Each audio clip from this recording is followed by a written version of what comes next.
ଏତେ ଟେଷ୍ଟି ପାଳକ ବେସନ ତରକାରୀ ମୁଁ ଭାବୁଛି କେବେ ବି ବନେଇ ନଥିବେ। ରୁଟି, ପରଟା, ଭାତ ସବୁଥିରେ ବଢ଼ିଆ ଲାଗିବ। ପାଳଙ୍ଗକୁ ଧୋଇ ଚୁନ ଚୁନ କରି କାଟି ଲୁଣ ପକାଇ ଭଲକି ଚକଟି ଦେବା, ଯେମିତି ଶାଗରୁ ପାଣି ବାହାରି ଆସିବ। ଏଇ ପାଣି ଅଳ୍ପ ବାହାର କରିବା ଆଉ ବାକି ତକ ସେ ଶାଗରେ ରଖି ହଳଦୀ, ଲଙ୍କାଗୁଣ୍ଡ, ଜିରା ଗୁଣ୍ଡ ଆଉ ବେସନ ବଡ଼ 4 ଚାମଚ ପକାଇ ଭଲକି ଗୋଳେଇ ଦେବା। ପହିଲା ହାତ ହିଁ ଏଥିରୁ ଅଳ୍ପ ଅଳ୍ପ ପୋର୍ସନ ନେଇ ଏଇଭଳି ଷ୍ଟିମରରେ ରଖି ତାକୁ ଷ୍ଟିମ୍ କରିଦେବା।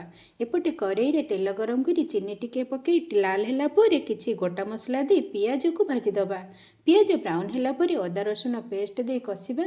କିଛି ଶୁଖିଲା ମସଲା, କାଶ୍ମୀରୀ ଲାଲ ମିର୍ଚ୍ଚ ପାଉଡର, ଗୋଟେ ଟମାଟର ପିରିକି ଦେଇ ତେଲ ସେପାରେଟ୍ ହେବା ପର୍ଯ୍ୟନ୍ତ ମସଲାକୁ କଷିବା। ତାପରେ ପାଣି, ଗରମ ମସଲା ପାଉଡର, ଲୁଣ ସବୁ ପକାଇ ଫୁଟିଗଲା ପରେ ପାଳଙ୍ଗ ବେସନରେ ତିଆରି କରିଥିବା ପିସ୍କୁ କାଟି ଆ ଦେହରେ ପକାଇବା ଆଉ ହାଇ ଫ୍ଲେମ୍ରେ 5 ମିନିଟ୍ ଫୁଟାଇ ଦେଲା ପରେ ହେଇଗଲା ଆମର ପାଳଙ୍ଗ ବେସନର ଡେଲିସିୟସ୍ ତରକାରୀ। ଘରେ ତିଆରି କରନ୍ତୁ, ଭଲ ଲାଗିଲେ ସବସ୍କ୍ରାଇବ୍ କରିଦେବେ।